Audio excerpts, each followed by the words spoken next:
The weekend is a tangible sign of a cultural shift in the arts sector for many reasons. This is a man who is from an immigrant family, from East Africa. He is now one of the biggest stars in the world. He just performed on the Academy Awards. He had what many have called the song of 2015, but I Can't Feel My Face. And he came out not of the existing infrastructure to develop talent in Canada, musical talent, but out of grassroots, independent, organic organizations that have nothing to do with the typical conduits that get talent to that kind of success. So, you know, small clubs, people organizing their own events, you know, kids making beats in their bedrooms and basements in the far outer reaches of the suburbs of Toronto. That produced the weekend, and that I think is a very positive sign for the health of the cultural shift.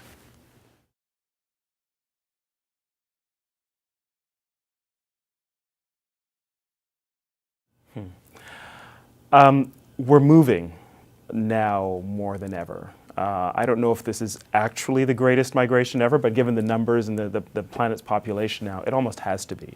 More people are leaving their countries of origin and going to new places than ever before. And they're doing it at great cost, sometimes at the cost of their own lives. And they're doing it for reasons that are both having to do with what they need to leave behind, flee in some cases, war, privation, you know, lack of resources, water, that kind of thing. But also because they just want better lives. They want in. And because the world is so connected digitally now and we can see each other's lives so quickly and so easily, I think it's no surprise that people want to move to where they see life looking anyhow like it's a great life. So because there is so much migration, because our lives are so intertwined now, I think issues of inclusion are as important as they've ever been, if not more important.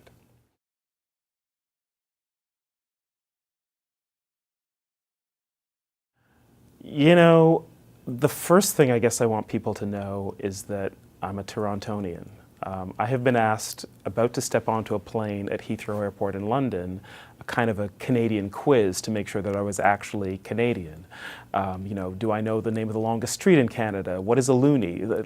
Like actual trivia to make sure that I matched my passport. So I think, you know, the more the world knows that this is a city of incredible diversity, that, you know, half the people living here were not born in Canada, that, you know, there are hundreds of languages and ethnic groups represented, I think the better off we'll all be. Let's start there. But I think also that Toronto can be a model for a lot of other places in the world. Many big cities, most big cities in the world are struggling with issues of inclusion, and that can sometimes lead to violence and you know, hatred and division and hardening of minds. And I think Toronto, at its best, offers an example. And of course, we have a lot to do here as well, a lot of work to do.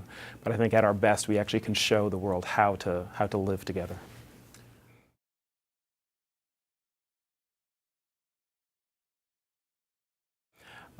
I think what we need to improve in Toronto are maybe two things. I would say economic equality and economic mobility, and those things are obviously connected.